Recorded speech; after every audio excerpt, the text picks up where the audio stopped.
আসসালামু আলাইকুম রহমতুল্লাহি ওবরাকাতুহ। সম্মানিত মুমিন টিভি সকল দর্শক বন্ধুদেরকে জানাই আমাদের চ্যানেলের পক্ষ থেকে আন্তরিক শুভেচ্ছা ও অভিনন্দন।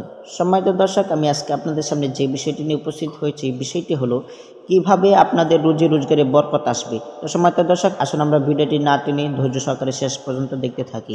রুজি রোজগারের ব্যবস্থা হয়ে যাওয়া, জীবনের সংকীর্ণতা দূর হওয়া, এটা মানুষের দুনিয়ার জীবনের একমাত্র কাম্য। মানুষ সকাল থেকে সন্ধ্যা পর্যন্ত ছুটে চলে এই রুজি রোজগারের তালাশে, এবং এতে সে এত বেশি মগ্ন থাকে যে মুয়াজ্জিনের আওয়াজ তার কানে যায় না। পরকালের চিন্তাও তার মাথায় আসে না।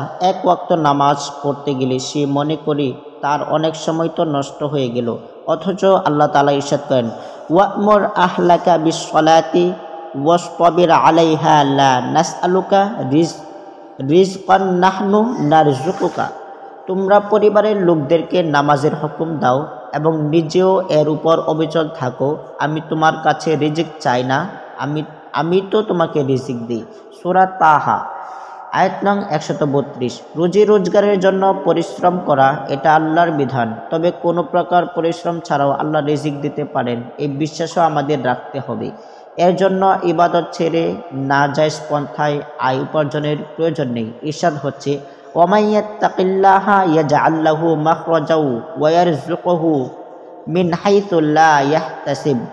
যে আল্লাহকে ভয় করে তিনি তার নিষ্কৃতির পথ বের করে দেন এবং তাকে এমন জায়গা থেকে রিজিকের ব্যবস্থা করে দেন যা সে কল্পনাও করতে পারে না। সূরা তালাক আয়াত নং 2 থেকে 3। এ ব্যাপারে একটি ঘটনা।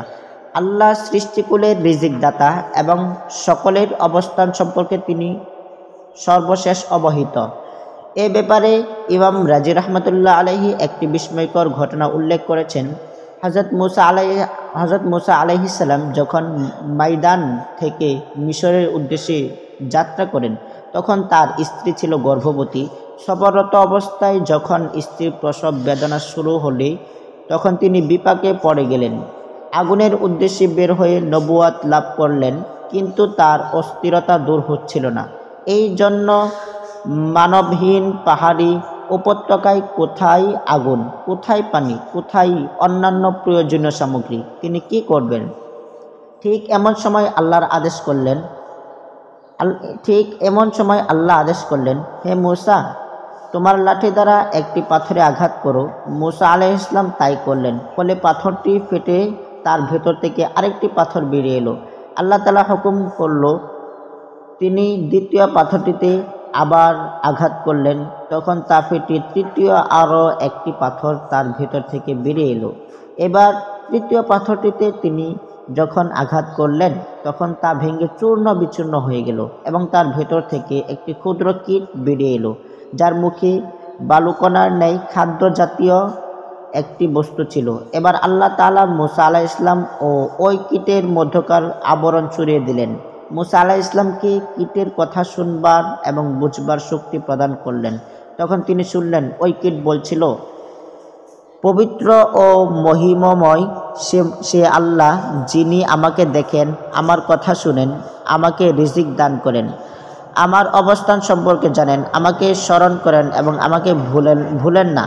এ সকল কাহিনী ও ঘটনা দ্বারা আমাদের শিক্ষা হলো, আমরা আল্লাহ সৃষ্টি, তার প্রিয় মাখলুক। আমরা যদি আল্লাহর হুকুম মানি এবং তার ডাকে সাড়া দিয়ে যথাসময় নামাজ আদায় করি, এতে যদি আমার অফিসের, ব্যবসার, প্রতিষ্ঠানের বা অন্যান্য কাজের কিছু বাহ্যিক ক্ষতিও হয়, তবু আমরা লাভবান হব। আমাদের রিজিকে বরকত হবে, রিজিক কমবে না। আল্লাহ চাহে তো রিজিক বাড়িয়ে দিবেন, যেমন তিনি অন্যান্য মাখলুকে রিজিক দিয়ে থাকেন। হাদিসে আছেন, আর রিজকু মাকসুমুন ইয়াতলুবুল আবদা কামা ইয়াতলুবু আজালাহু। রিজিক বন্টনকৃত, সে বান্দাকে খোঁজ করে যেমন মাউত তাকে খোঁজ করে, অর্থাৎ মাউতের হাত থেকে যেমন কেউ বাঁচতে পারবে না, তেমনি কারো ভাগ্যে রিজিক থাকলে সে রিজিক ওই বান্দাকে তার কাছে টেনে নিয়ে যাবে। যাই হোক, আমি বলছিলাম যে নামাজি ব্যক্তিকে আল্লাহ তাআলা 5টি পুরস্কার দিবেন। 1 নম্বর, আল্লাহ তাআলা রুজি রোজগার ও জীবনের সংকীর্ণতা দূর করে দেবেন।